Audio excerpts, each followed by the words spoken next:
todas as demais religiões. Por causa do sangue de Jesus Cristo que nós estamos aqui essa noite. E é sobre isso que eu quero falar. Se você puder abrir sua Bíblia no livro que foi escrito, tem por título Hebreus, capítulo 12,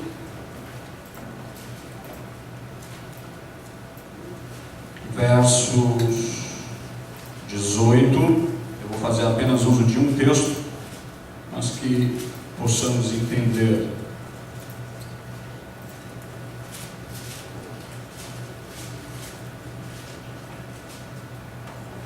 Todos têm? Diga amém.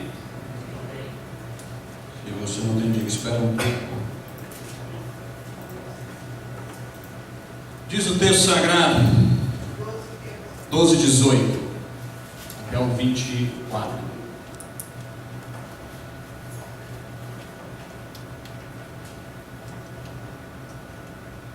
Porque não chegastes ao monte palpável, aceso em fogo, e a escuridão e as trevas e a tempestade.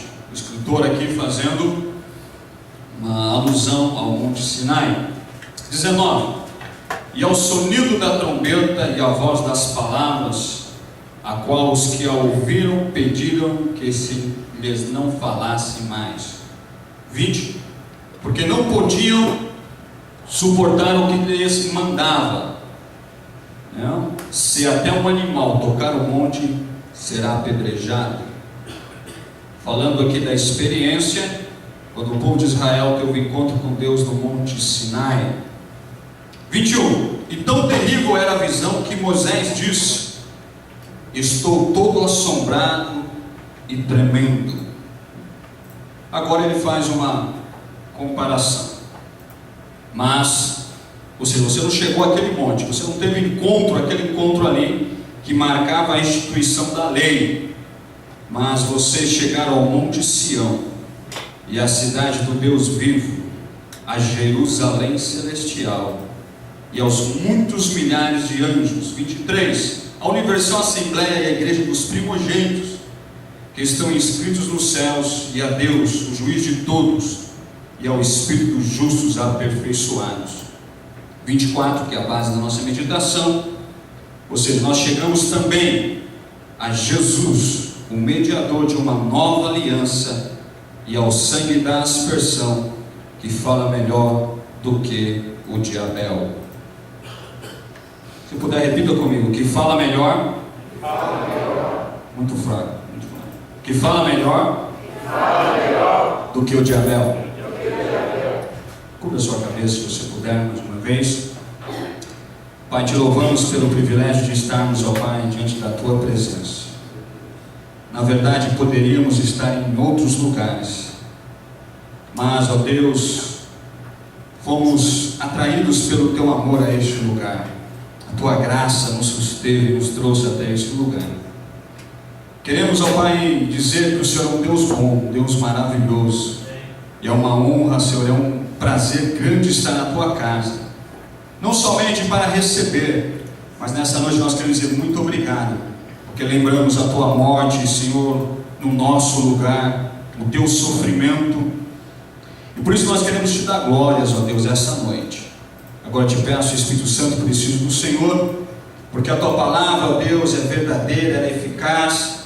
Não deixe, ó Deus, ó Pai, que ela seja colorida pelas minhas conclusões, mas que você seja fiel àquilo que a Tua palavra fala, meu Deus. Essa é a minha petição nessa noite, em nome de Jesus Cristo.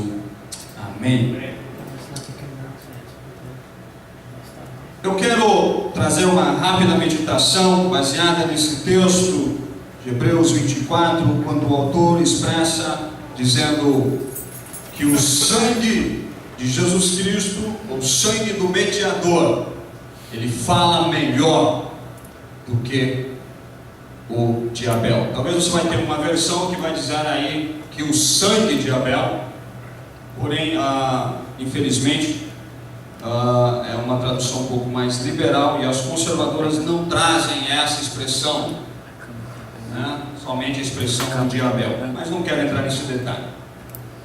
Mas um pano rápido para você situar, como eu disse, enquanto estávamos lendo, o autor aqui dos Hebreus, esses versos, ele faz uma comparação, ele faz uma alusão ao pacto antigo e ao pacto novo. Ele faz aqui uma comparação entre a lei e a graça, a dispensação mosaica e a dispensação em Cristo, né? No primeiro pacto nós temos Moisés, nós vamos ter a lei, nós vamos ter o tabernáculo, nós vamos ter os sacrifícios levíticos, nós vamos ter o sistema sacerdotal como mediador.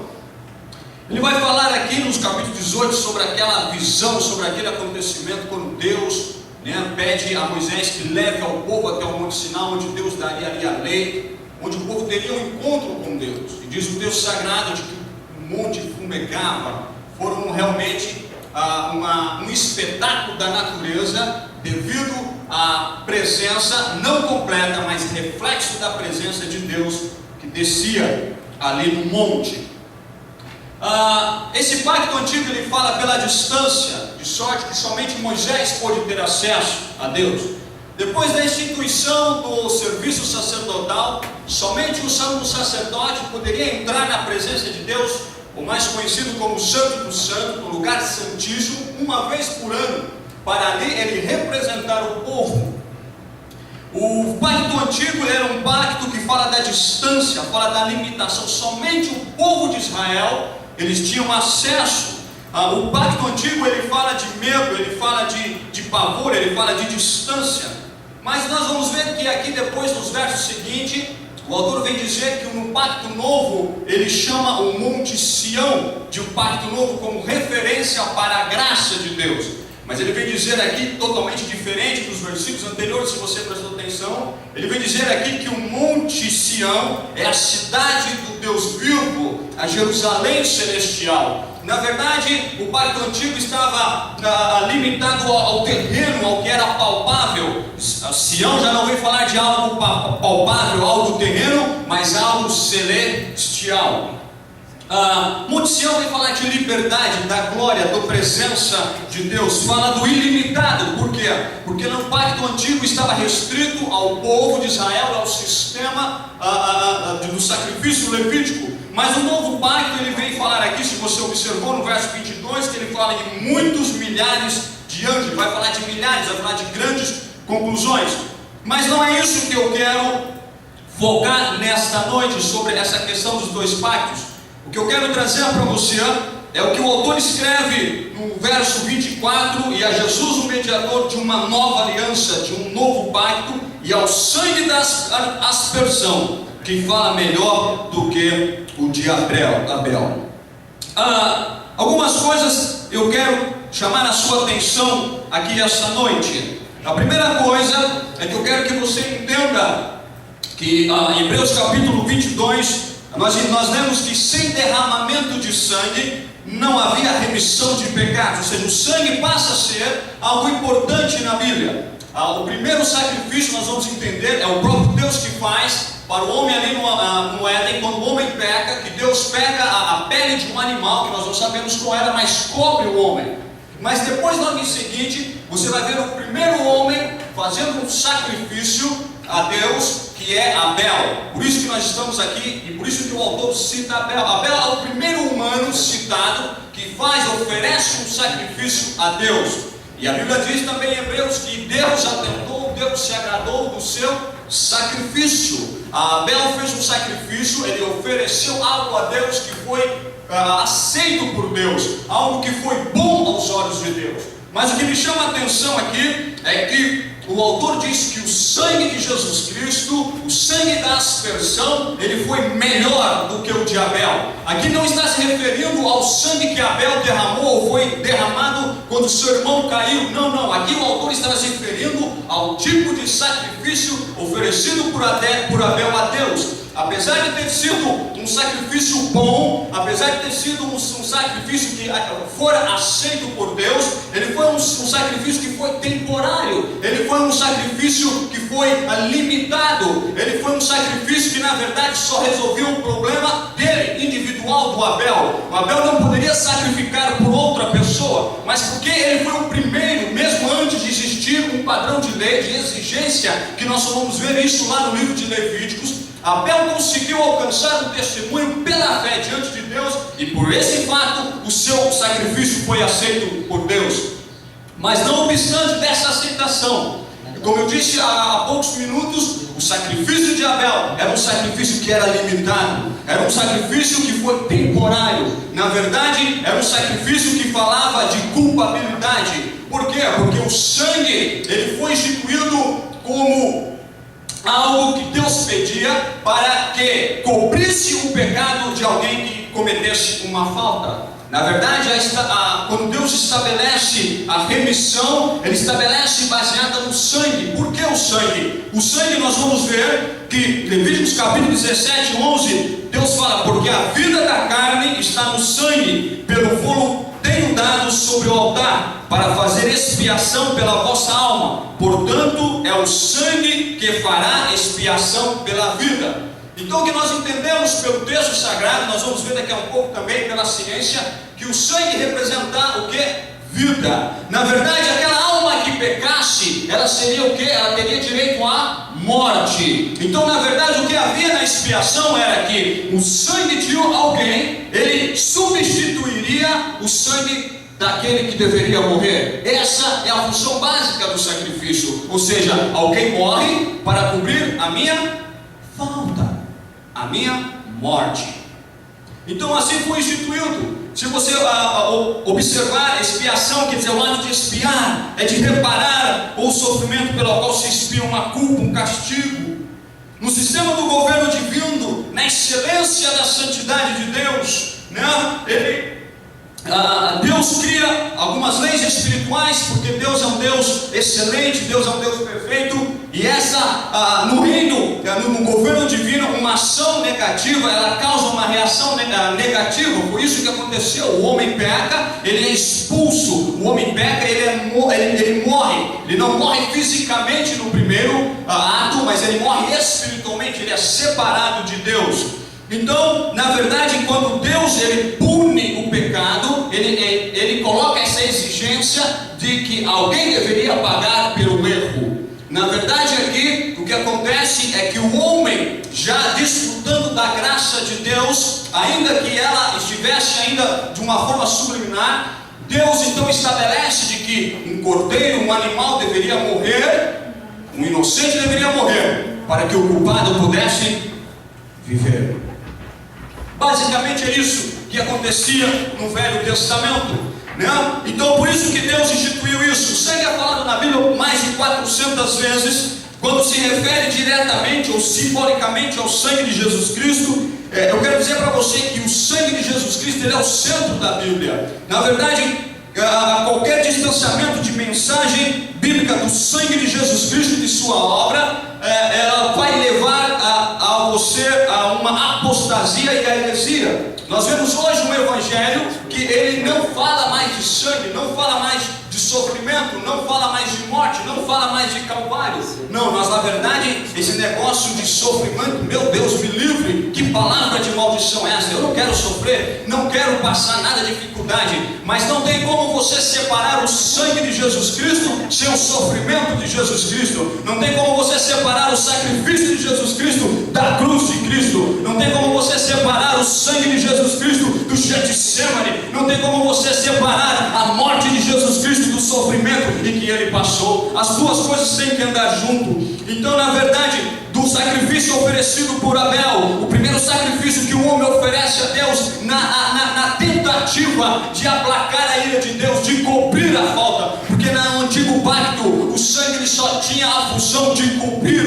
o pecado, ele não perdoava o pecado, ele apenas cobria o pecado. Por isso que há necessidade de estar sempre fazendo um novo sacrifício, por isso que muito sangue era derramado, por isso que toda vez um animal era morto, uma figura era morta para substituir aquele que havia de ser condenado.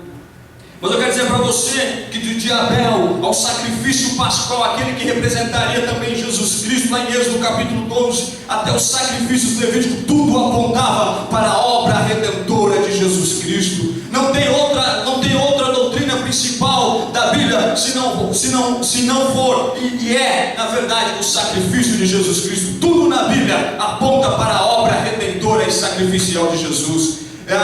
E no demais, irmãos, todas as outras doutrinas bíblicas dependem disso. Dependem disso.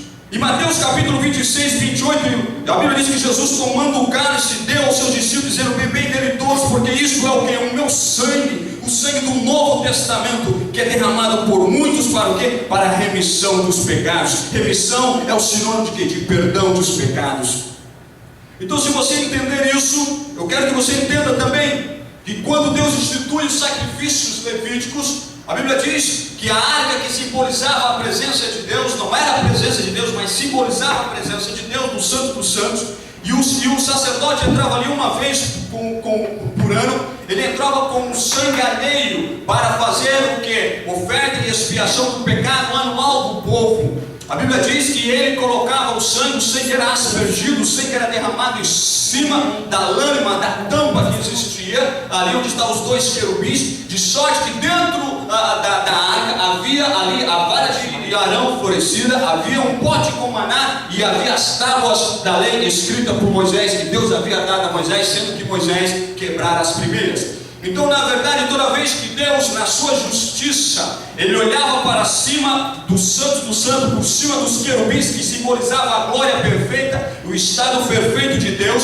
quando Ele olhava para ver a lei, ou seja, para fazer a equiparação e fazer o julgamento de acordo da ação do homem com a lei de Deus, na verdade Ele não via as tábuas, o que Ele via era o sangue que havia coberto o pecado do homem sobre a lâmina que estava ali. Da mesma sorte, isso representava futuramente eu e você, quando Deus olha para nós após o sacrifício de Jesus Cristo, e Ele vai fazer um julgamento das suas ações com a santidade e a perfeição dele. Ele não vê a lei dele que manda destruir, a lei dele que é justa e que é eficaz, mas quando Ele olha de cima para a minha vida, a sua vida, o que Ele vê é o sangue de Jesus Cristo cobrindo a minha e a sua vida.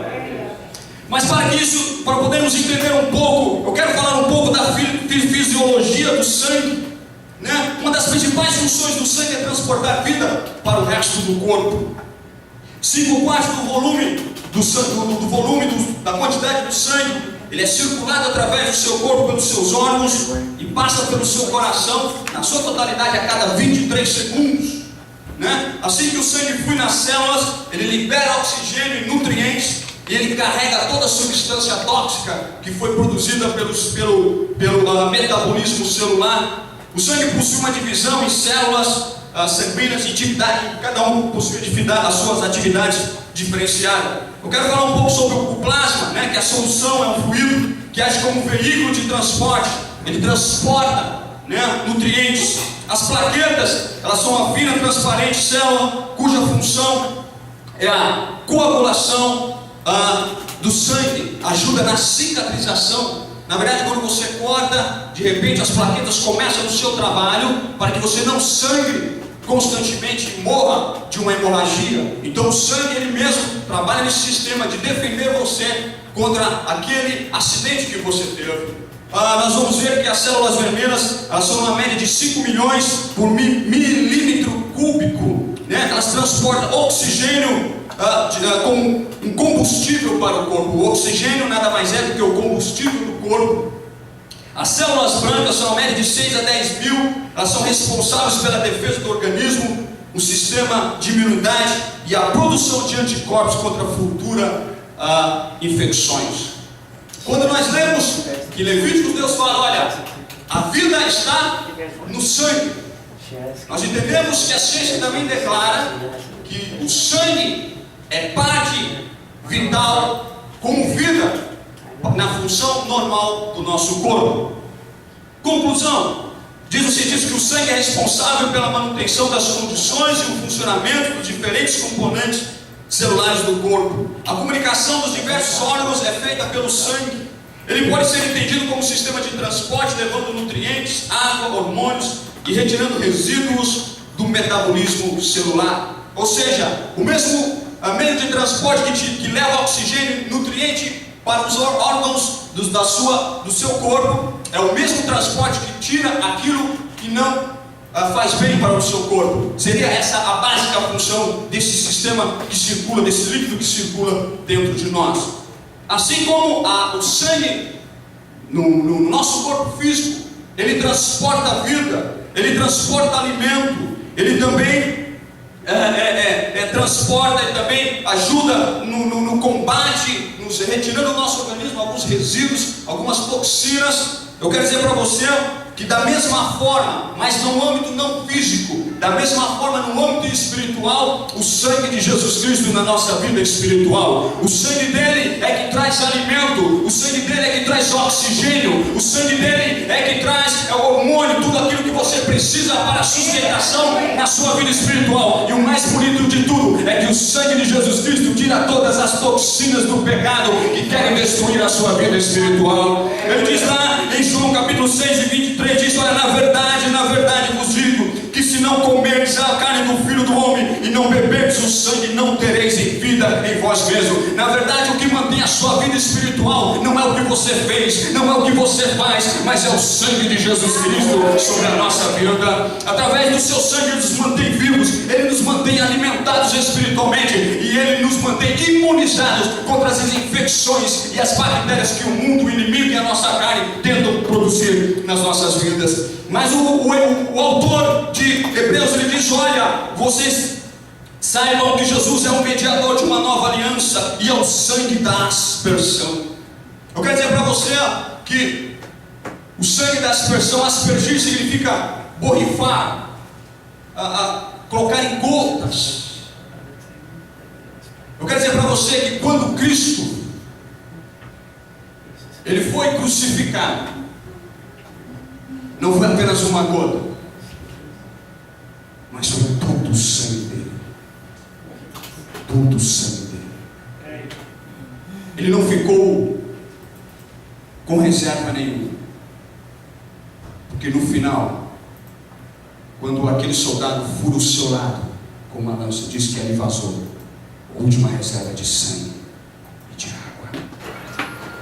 Eu quero dizer para você que, como lá no Egito, eles passavam o sangue nos umbrais, só que era uma limitada, era apenas gotas. Eu quero dizer para você que lá na cruz do Calvário, você foi lavado não com uma gota, mas você foi lavado com todo o sangue de Jesus Cristo. E ele vem dizer aqui, olha, ele fala melhor do que Abel. O que quero que você chame a atenção é que o verbo que ele usa aqui está no presente, fala, ou seja, ainda está falando, e é melhor do que o de Abel. Ou seja, esse adjetivo aqui está no superlativo. O de Abel era bom, mas o de Jesus é melhor. O seu passado talvez foi bom, mas eu quero dizer para você que Jesus tem um futuro melhor para você. Aquela vitória talvez foi boa, mas eu quero dizer para você que ele tem uma vitória melhor para você. Talvez o mundo tenha algo bom para te oferecer, mas eu quero dizer para você que Jesus tem o melhor para te nos oferecer. E fala, o que será que essa voz do sangue, e aqui é o título da minha mensagem, a voz do sangue de Jesus Cristo, o que é que esse sangue fala? O que ele fala melhor do que Abel? E o que ele fala e do que ele fala? Eu quero discutir com você e trazer à sua memória algumas coisas que o sangue de Jesus Cristo fala. Ele não falou, ele fala, ele está no presente. Ele fala, a primeira coisa, ele fala de amor. O amor no sentido perfeito, completo desse sentimento, dessa atitude é revelada por Deus. Na verdade, quando esse sangue fala de amor, ele não fala baseado no que você fez, mas em quem ele é. Ele não fala de amor baseado no que você ou quem você é, mas no que ele fez por você. Na verdade, você vai ver na primeira carta de João, capítulo 4, versículo 9 a 10, diz: ó, nisto se manifestou o amor de Deus para conosco, que Deus enviou seu Filho unigênito ao mundo, para que por ele vivamos. Nisto está o amor, não que nós tenhamos amados a Deus, mas que ele nos amou e enviou seu Filho para a propiciação dos nossos pecados. Ele nos mandou como que substituto para os nossos pecados. Então, na verdade, o sangue fala do quê? De amor. Porque Deus amou o quê? O mundo de o quê? De tal maneira que o quê? Enviou o seu único filho. Então, toda vez que você vier à Santa Ceia e você olhar o cálice que simboliza o sangue, lembre-se de que você é amado por Deus. Talvez você não seja amado pelo seu vizinho, talvez você não seja amado pelos membros da sua família, mas eu venho nessa noite para dizer para você que o sangue fala que Deus ama você, Deus investe em você, Deus acredita em você através do sangue expiatório de nosso Senhor e Salvador Jesus Cristo. O que mais esse amor fala? Na verdade, Deus não amou você, Ele ama você, Ele continua amando você, não pelo que você faz, mas por quem Ele é, não pelo que você é, mas porque Ele faz. O amor dele não muda porque você muda. O amor dele é eterno. O amor dele é imutável. O amor dele é perfeito. Quando Ele ama você, Ele não ama aonde você foi, mas aonde você pode chegar através do amor dele. Quando Ele ama você, Ele não olha o seu passado, Ele não questiona o que você fez, Ele quer saber aonde você pode chegar através do amor dele. Esse é o amor de Deus. O que mais fala o sangue de Jesus? O sangue fala de posicionamento. A questão agora que eu trago não é baseada onde você esteve, não é baseada em que lugares você frequentou, ou que lugares você esteve no seu passado, ou até mesmo que lugares você está neste momento. A questão agora é que Colossenses capítulo 1, 13 diz assim: olha, Ele nos tirou das potestades das trevas e nos transportou para o reino do seu Filho, do seu amor, em quem temos a redenção pelo sangue, a saber, a remissão de pecado. Na verdade, você não pertence mais às trevas. Na verdade, o seu passado não tem poder sobre você. Na verdade, os lugares que você andou não tem mais importância, porque o sangue dele te transportou das trevas para o reino do amor do Filho dele. É através do sangue. O sangue fala também do que? Fala de resgate. O que é resgate? Resgate é aquilo que se paga para libertar um cativo, um prisioneiro. É o pagamento de uma dívida. Na verdade, nós estamos todos vendidos sobre o jugo do pecado. O diabo tinha poder sobre a minha vida e sobre a sua vida, de sorte que nós éramos controlados não por aquilo que nós queremos fazer, mas pelo aquilo que o nosso inimigo, o adversário das nossas almas, ele tinha poder e domínio sobre nós. Porque na verdade o nosso Pai primeiro, Ele doou o nosso domínio que Deus havia dado para nós lá no Éden. Ele doou isso, Ele deu o direito desse domínio a Satanás. Mas eu quero dizer para você que mesmo quando nós estávamos vendidos sobre o jugo do pecado, da condenação e do juízo de Deus, Pedro escreve: olha, sabendo que não foi com coisas corruptíveis como prata ou ouro que fostes resgatados da vossa maneira de viver, mas com o precioso sangue de Cristo, como um de cordeiro imaculado e incontaminado. Na verdade, quando ele viu lá você como escravo do pecado, lá no mercado da vida, sendo jogado de um lado, sendo chicoteado pela vida e pela mercê do seu inimigo, ele foi lá e comprou você com um preço de sangue. Foi o sangue dele que ele usou para comprar você e resgatar a sua vida e a minha vida. Na verdade, o que mais fala o sangue? O sangue fala de propriedade, o sangue fala de compra, o sangue fala de posse, de domínio. Na verdade, em Apocalipse 5:9 diz assim: eles cantavam um cântico novo, dizendo: digno és de tomar o livro e de abrir os seus selos, porque foste morto e com teu sangue compraste para Deus homens de toda tribo, língua e nação. Você foi comprado pelo nada mais, nada menos pelo Deus Todo-Poderoso, através do sangue de Jesus Cristo. Sabe o que quer dizer isso? Que você não é como se diz lá no Brasil, um cão sem dono. Não, você tem um dono. Agora você tem uma família, agora você tem um pai, agora você tem uma herança, agora você tem uma casa, agora você tem bênçãos espirituais, porque Ele comprou você e você pertence a Ele. O que mais fala o sangue? Esse sangue fala de perdão. Diferente do Velho Testamento, em que o sangue apenas cobria, e por isso a necessidade de estar sempre fazendo um sacrifício. Este sangue agora, o sangue de Jesus Cristo, Ele não cobre, Ele perdoa. De sorte que, quando você vai à presença de Deus, e aqui vai um antagonismo, quando você diz que Deus é Deus de segunda chance, Eu vou provar para você que Ele não é Deus de segunda chance nem de oportunidade. Sempre de primeiro. É Deus de primeiro. Segunda para mim e para você. Deus é sempre de primeiro. Porque quando você chega para Ele e falar: Senhor, eu fiz isso. Se eu não queria fazer, eu fiz. O Senhor me perdoa? Claro. Aí no dia seguinte você volta: Senhor, de novo, Senhor, fiz de novo. Mas de novo? De novo o quê? O que você está falando? Não, senhor, o senhor não lembra? Onde eu estive aqui? Aí eu dei aquele vacilo. Não, não lembro. Não é a primeira vez que você vem? Porque dos seus pecados, quando Ele perdoa, Ele não se lembra mais.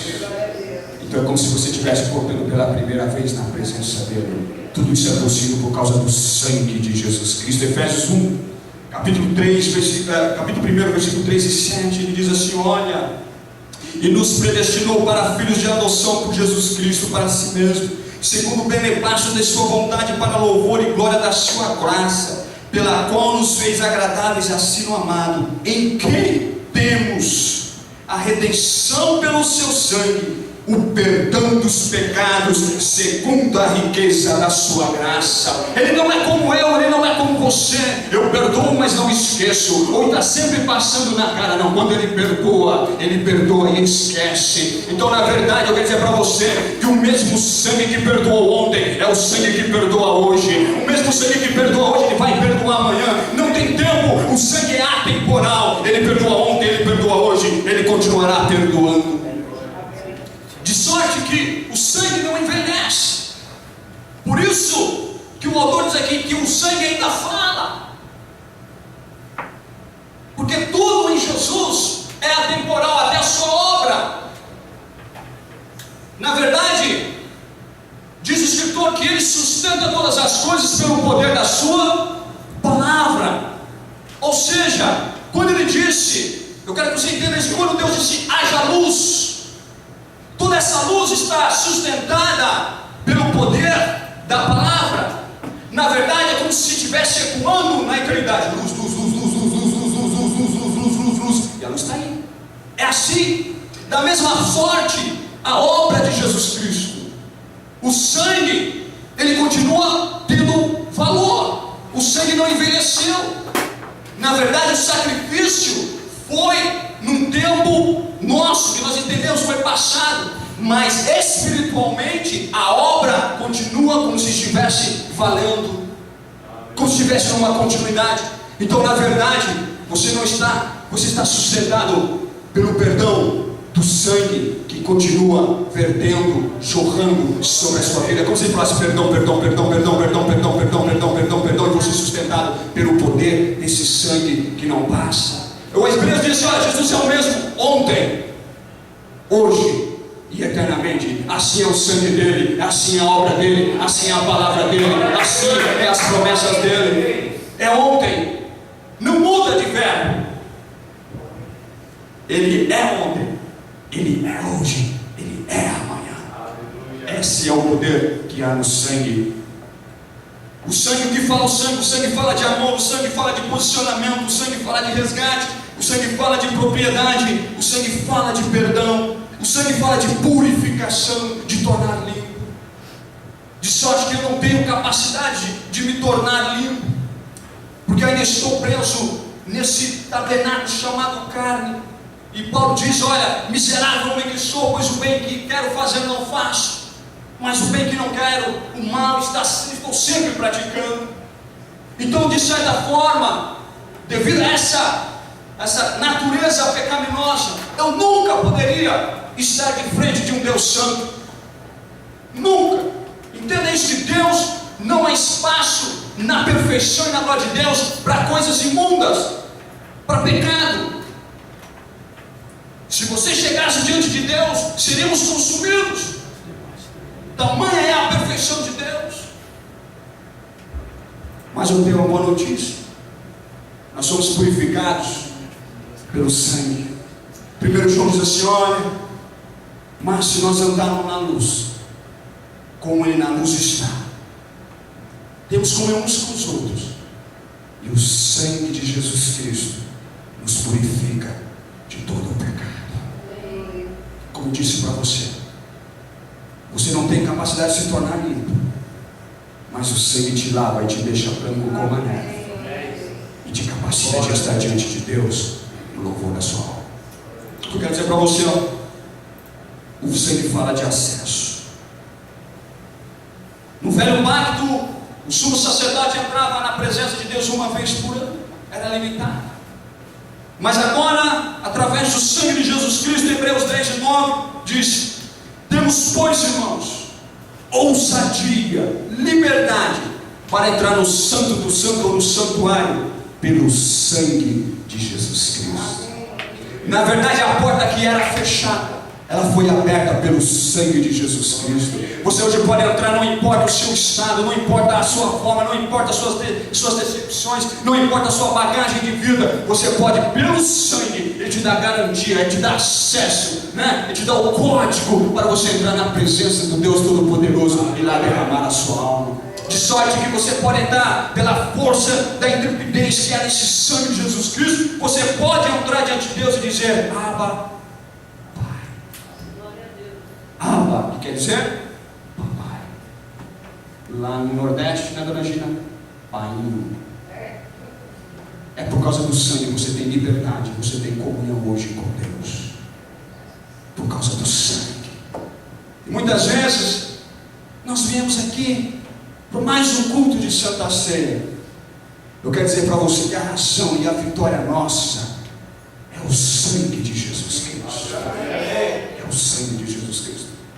O sangue, já estou terminando, fala de paz.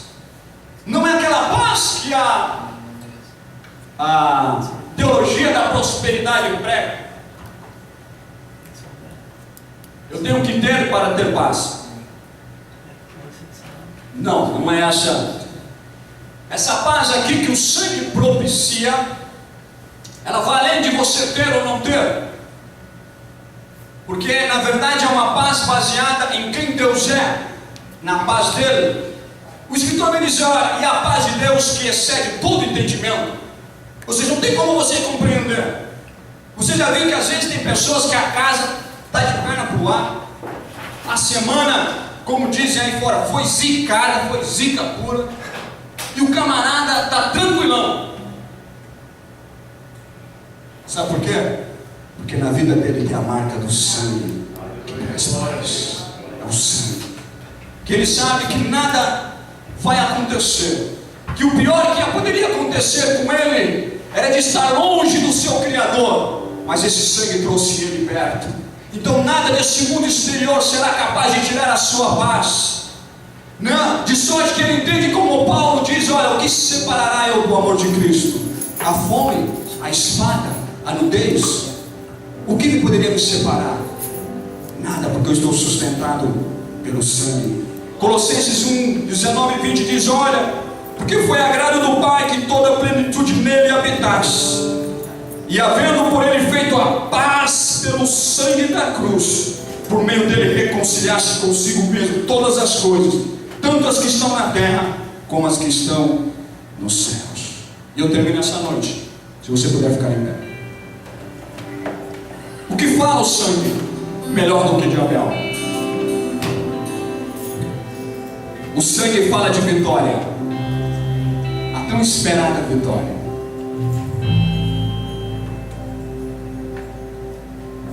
Eu quero dizer para você, que se você pudesse, pelo menos por um momento, observar no mundo espiritual a sede que o inimigo tem na sua vida, na sua família. Mas sabe por que ele não toca, ele não te destruiu ainda? Porque você está marcado pelo sangue de Jesus Cristo. A sua família, a sua casa, os seus negócios, o seu ministério, eles estão guardados, eles estão cobertos pelo sangue de Jesus Cristo. E por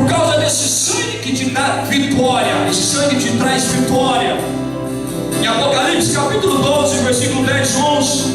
E eu termino aqui essa minha rápida meditação. Lembre-se que o sangue também fala de vitória.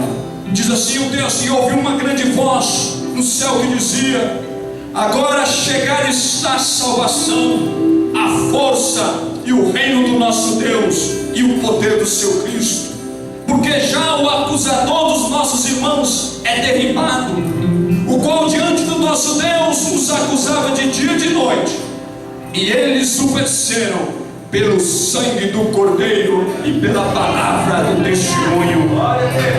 Quer dizer para você que a vitória é no sangue de Jesus Cristo, é no sangue de Jesus Cristo, e eles venceram pelo poder do sangue. O sangue também tem vitória. Eu quero nesse momento e quero, se você puder, se você quiser, tirar os momentos de adoração juntamente com o ministério e agradecer pelo sangue de Jesus Cristo vertido no Calvário pelas nossas vidas.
Talvez haja alguém entre nós aqui hoje, tocado pelo Espírito Santo de Deus, ainda não entregou a sua vida a Jesus. Quer fazer isso? Você pode sair do seu lugar e vir aqui à frente. Talvez alguém já fez isso, mas foi tão profundamente tocado e crê que esse sangue de Jesus te lava e te purifica, e você então também tomar essa decisão de vir à frente, dizer: eu confio no poder que há nesse sangue de me purificar e de me introduzir à presença do meu Deus. Se há alguém que quer fazer isso, pode estar em seu lugar e venha, antes de nós celebrarmos a ceia do Senhor.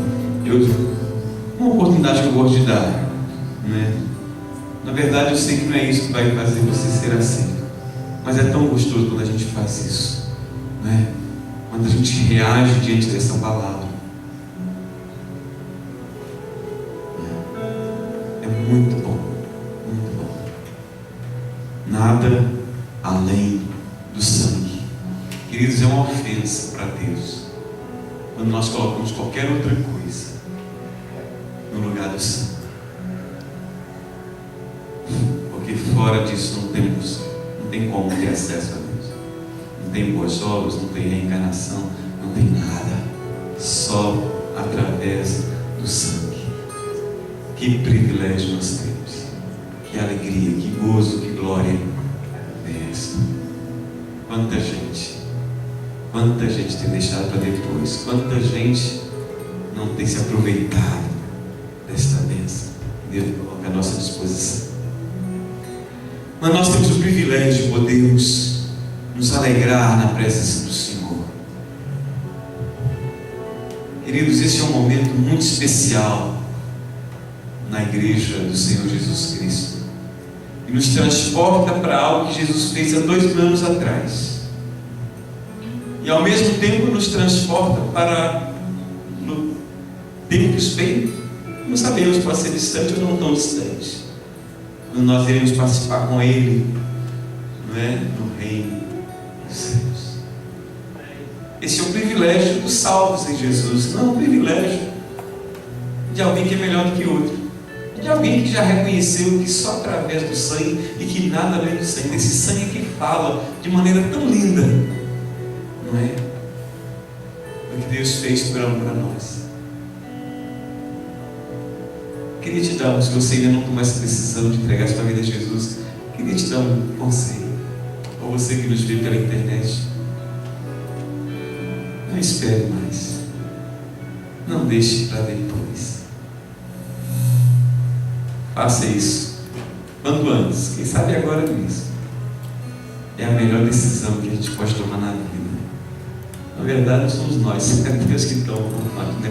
E nos leva a isso, né? Queridos, a palavra de Deus nos diz que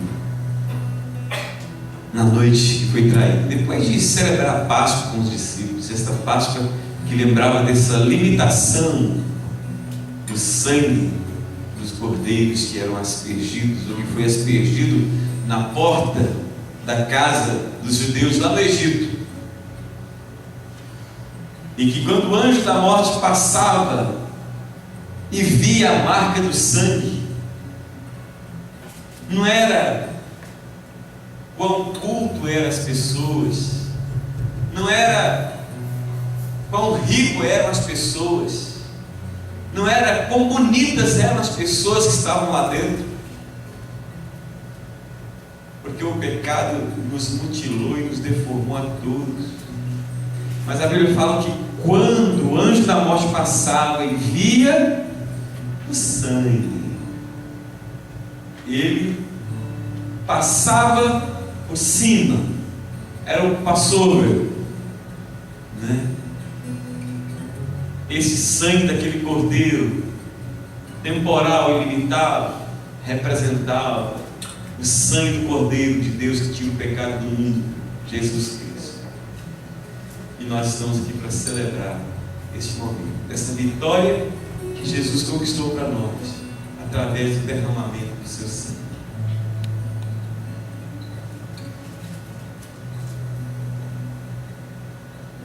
Portanto, depois de participar da Páscoa, o Senhor Jesus, naquela noite memorável,